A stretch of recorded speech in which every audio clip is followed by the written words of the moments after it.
हमारे poly house संरचना बनाने वाले किसान हैं या जिनके पास पॉली हाउस खेती पहले से हो रही है, उनके लिए कुछ सलाह है और सुझाव है कि किसान भाइयों देखिए कि अब हमारा मुख्य मौसम आ गया है सब्जियों की खेती का।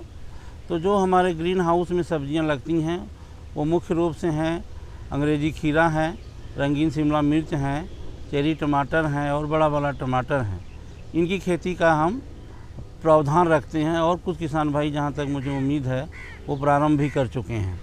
तो हम बात करते हैं कि इन खेती करने के पहले इनकी गुणवत्ता युक्त नर्सरी लेना बहुत आवश्यक है और वह गुणवत्ता युक्त नर्सरी तभी संभव है जब आपके पास उसी ग्रीन हाउस में उसकी व्यवस्था हो। तो गुणवत्ता युक्त नर्सरी लेने का दो तरीका है कि पॉली हाउस संरचना होना चाहिए या हाई टनल संरचना होना चाहिए या लो टनल संरचना होना चाहिए। तो गुणवत्ता युक्त नर्सरी जो होती है वो अक्सर जो है प्रायः देखा जाता है प्रो ट्रे में, जिसको हम सॉयल लेस भूमि रहित मीडियम उगाते हैं।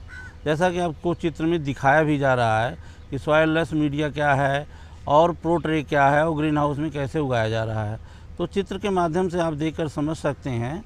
उसके साथ हम बताना चाहेंगे कि इसमें हम 3 भाग जो है कोकोपीट लेते हैं, 1 भाग परलाइट और 1 भाग वर्मीकुलाइट लेकर के आपस में मिला देते हैं और उसको जो है उचित मात्रा में ट्राइकोडर्मा या बाबास्टीन से शोधित करके हम प्रो ट्रे में भर देते हैं। भरने के बाद जो भी आपकी चाइनीज़ प्रजातियां हैं उसको लगाते हैं और लगाने के बाद उसकी नर्सरी तैयार करते हैं।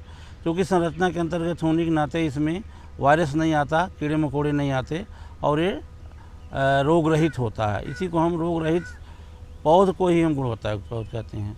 और दूसरा लाभ ये होता है कि बाहर संभव नहीं, क्योंकि कभी बारिश है, कभी तूफ़ान है, कभी गर्मी है, कभी धूप है, तो ये बाहर नर्सरी हमारी ख़राब हो जाती है। जबकि आपके ग्रीन हाउस संरचना में या पॉली हाउस संरचना में सारी विधाओं को बचाने के लिए हमारे पास सुविधा होती है, इसलिए इसमें गुणवत्तायुक्त नर्सरी अच्छी होती है। तो मेरा सुझाव और सलाह दोनों है हमारे किसान भाइयों से कि आपके पास जो ग्रीन हाउस बना है उसी के किसी एक कोने में ये जो है नर्सरी गुणवत्तायुक्त उगा करके फिर उसी में हम पूरे खेती करें। इसके साथ साथ आपको हम सुझाव देना चाहेंगे जो किसान भाई तैयारी करना चाह रहे हैं पॉली हाउस की, उसमें हम पहले वर्मी कंपोस्ट जिसको हम केचुए खाद कहते हैं या गोबर की सड़ी खाद या पत्ती की सड़ी खाद को उचित मात्रा में मिला करके आप पहले खेत में पूरी तरह से अच्छा कर लें। उसके बाद बेड बनाएं जिसको हम बोलते हैं क्यारी, ऊंचाई जो है 15 से 20 सेंटीमीटर रखें। उसके बाद आप बना कर उस पर ड्रिप लाइन को बिछा लें। बिछाने के बाद जब पौध जो है हमारी उचित उम्र की हो जाए, अर्थात जो है 20 से 25 दिन के बीच में हो जाए, तो उसको हम रोपित कर देते हैं। तो ये सलाह जो है हमारी कि आप जान देना कि नर्सरी की उम्र जो है 25 से दिन से ज़्यादा न हो, जिससे उत्पादन प्रभावित होता है। अगर आपकी नर्सरी बहुत उम्र की लगती है, 30 दिन से ज़्यादा, 40 दिन से ज़्यादा की लगती है, तो उसमें क्या होता है कि पौध का उम्र ज़्यादा होने की वजह से उत्पादन प्रभावित होता है और रोग भी आने की संभावना बढ़ जाती है। तो प्रयास ये करिए कि कम उम्र की नर्सरी लगाइए और रोपित करिए। अब रही बात, कुछ किसान भाइयों इसमें रोपित कर लिए होंगे, जैसे अंग्रेजी खीरा है और शिमला मिर्च है या चेरी टमाटर है या टमाटर है, तो उसमें हमें सावधानी ये बरतना है कि आर्द्रता इस समय बहुत ज़्यादा हो रही मौसम में, तो उसमें जड़ों में रोग आएगा। तो उसके लिए हम नियमित जो है दवाओं का उपयोग छिड़काव के रूप में और जड़ों में करते रहें। तो इसलिए आपको जो दवाएं हैं, बाबास्टीन है, ट्राइकोडर्मा है या रेडोमिल हैं, इनका उचित समय पर छिड़काव हम करते रहें।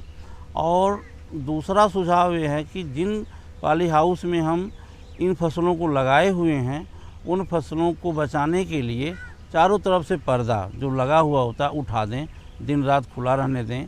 ऊपर के रोशनदान के पर्दा को उठा दें, उसमें हवा का आदान प्रदान होने दें। उसके बाद अगर पंखा लगा है तो पंखा चलने दें। कूलिंग पैड मत चलाएं, इस समय ह्यूमिडिटी बहुत ज़्यादा है। और छायादार जाली लगी हुई है तो 10 बजे से लेकर के 3 बजे तक के बीच में उस जाली को फैला दें, फिर 3 बजे के बाद उसको हटा दें, जिससे दूसरे दिन सुबह की धूप उसको प्राप्त होती रहे। तो ये छोटे छोटे क्रिया हैं, इसको ज़रूर अपनाएं, अन्यथा लगने के बाद इस समय रोग आने के बहुत ज़्यादा जो है चांसेस हैं, तो किसान भाइयों आपका नुकसान हो जाएगा। उसके बाद जिनकी फसलें बढ़ गई हों, जैसे खीरा बढ़ गया है और आपका टमाटो की फसल है, टमाटर बढ़ गया है, तो उसमें एक प्रूनिंग क्रिया करते हैं, तो उनको एक तना खेती कहते हैं। तो एक तना के लिए एक प्लांट को ही लेके चलते हैं, तो इसमें रस्सियों बांधने का काम, उनकी शाखाओं को काटने का काम ज़रूर करें। सीधे अगर प्लास्टिक मल्च नहीं लगाए हैं तो इसमें बेडों में निराई गुड़ाई करें। उसके बाद आप इसमें जो है फर्टिगेशन, जिसको हम जो बोलते हैं कि खाद को देना पानी के साथ, तो उनका भी उपयोग करें। तो करीब हम देखते 100 ppm का हम जो इसमें फर्टिलाइज़र NPK हर हफ्ते में 2 बार देना प्रारंभ कर दें, जिससे आपकी फसल का खुराक मिलता रहे और स्वास्थ्य अच्छा बना रहे। तो इस तरह से हम हफ्ता में 2 बार आपका फर्टिगेशन करेंगे। उसके बाद ट्रेनिंग प्रूनिंग करेंगे, उसको सहारा देंगे। तो इस तरह से 3 क्रियाएं जो हम बता रहे हैं इसको करें, और पर्दा उठाना न भूलें, ये बहुत ही ज़रूरी क्रिया होती है। तो इस तरह से जो ध्यान देने वाली हैं फसल लगने के बाद उनका ध्यान दें। रही बात, कुछ किसान भाइयों को प्रजातियों का ज्ञान नहीं होता है, कुछ भी प्रजातियों को ला देते हैं। तो किसान भाइयों मैं बताना चाहूँगा कि अगर आप खीरा की प्रजाति लगाते हैं तो उसमें जो कुछ प्रमुख वैरायटियाँ आई हैं, अच्छी हैं, साइटिस है, कियान है, मिनी एंजल है, हिल्टन है, मल्टी स्टार है, सन स्टार है। तो इस तरह से जो है वैरायटियाँ जो आई हैं उनको आप लें।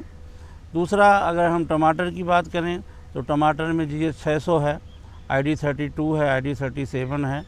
तो ये वैरायटियाँ भी आजकल अच्छी मानी जाती हैं। चेरी टमाटर की बात करें तो पूसा चेरी 1, जो पूसा से निकाली हुई वैरायटी है, उसको आप लगाएं, सबसे अच्छा उत्पादन होगा। शिमला मिर्च, रंगीन शिमला मिर्च में अगर हम लाल की बात करें तो बॉम्बी है और इंदिरा है, ये बहुत अच्छी प्रजातियां हैं, इनको लगाएं।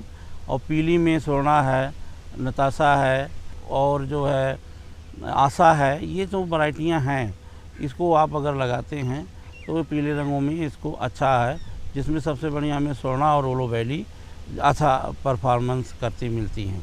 तो इस तरह प्रजातियों का ज्ञान बहुत ज़रूरी है।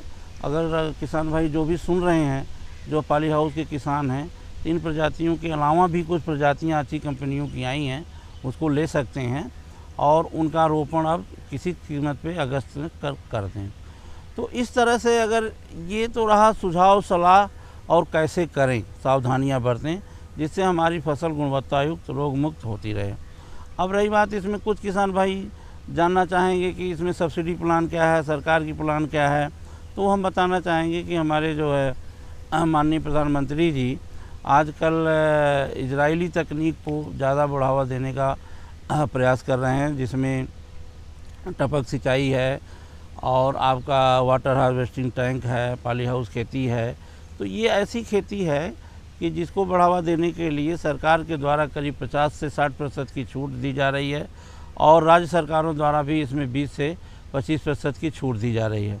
तो जो किसान भाई जिस राज्य सरकार से संबंधित हों तो वो तो वहाँ से प्रयास करके उनकी सब्सिडी लें, और केंद्र सरकार की 50% सब्सिडी तो फिक्स है, वो 50% इस पर मिलती है। तो इसका भी हम आपको बता दें। और ये पॉली हाउस बनवाने में करीब जो है, जो सब्सिडी के साथ करीब हमारा 9 से 10 लाख रुपए के बीच में खर्च आता है, और इसमें 50 से 60% अगर किसान को सब्सिडी मिल जाती है तो 1000 वर्ग मीटर पॉली हाउस में किसान का 3 से 4 लाख रुपया लगने की संभावना होती है। तो इस तरह से अगर आप प्रयास करें तो आपका 1000 वर्ग मीटर का पॉली हाउस 3 से 4 लाख रुपए में आपके खर्चे से बन जाएगा सरकार के सब्सिडी के सहयोग से, और वह 3 से 4 लाख आप एक साल में खेती करके वापस कर सकते हैं। अधिकतम 2 साल में ये 3 से 4 लाख रुपया किसान भाइयों आपका वापस हो जाता है। और अगर साल भर आप नर्सरी उत्पादन करें तो ये 3-4 लाख रुपया आपका एक ही साल में वापस हो जाएगा। तो सबसे ज़्यादा अगर पूरे वर्ष में नर्सरी उत्पादन का प्रयास करें हम, सब्जियों की, फूलों की, फलों की, तो ये आपका जो खर्च लागत जो है 1 साल में पूरी हो जाएगी, और अगर उत्पादन करते हैं तो 2 साल बाद पूरी हो जाएगी।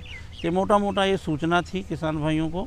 और अगर सब्सिडी लेना है तो संपर्क सूत्र क्या होंगे, वो जिला उद्यान अधिकारी जो होते हैं उनसे मिलिए, जिसको DHO बोलते हैं, या जिला कृषि अधिकारी से मिलिए जो एग्रीकल्चर ऑफिसर बोलते हैं उनको, या CDO साहब जो कृषि मुख्य अधिकारी होते हैं हमारे ज़िले में, उनसे संपर्क साध करके ये सब्सिडी प्लान का प्रयास कर सकते हैं।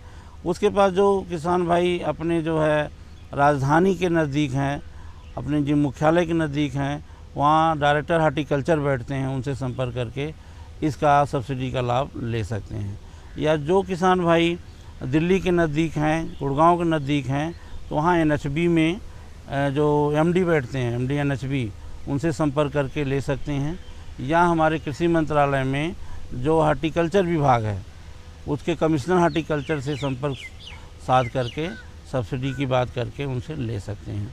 तो ये रहा किसानों के लिए जो सब्सिडी कहाँ से लें, कैसे लें। और वैसे भी इनकी प्लान जो है वेबसाइट पे उपलब्ध हैं, कृषि मंत्रालय के हार्टिकल्चर डिपार्टमेंट के वेबसाइट पे सारी प्लान उपलब्ध हैं किसानों के लिए।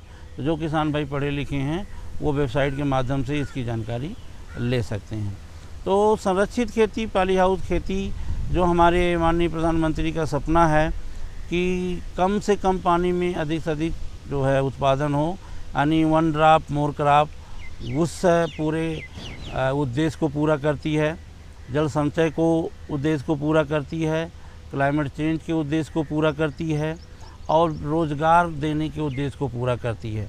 तो ये ऐसी तकनीक है कि जो हमारे मंत्रालय के द्वारा चलाए जा रहे कार्यक्रम हैं, वो 3-4 सारे कार्यक्रमों को, सारे उद्देश्यों को ये अकेले पूरा करती है। इसलिए ये बहुत अच्छी तकनीक है और ये कम क्षेत्र में अधिक उत्पादन देने के नाते और सारी योजनाओं को के उद्देश्यों को पूरा करने के नाते बहुत लाभकारी साबित हो रही है। तो मेरा किसान भाइयों से निवेदन है कि इसकी जो सूचना दी गई, जानकारी दी गई, उसको आप पहल करें। और शेष अधिक जानकारी के लिए पूसा संस्थान दिल्ली के अंतर्गत एक संरक्षित खेती प्रौद्योगिकी केंद्र खोला गया है, कृपया आके वहाँ से प्रशिक्षण ले सकते हैं, जानकारी ले सकते हैं।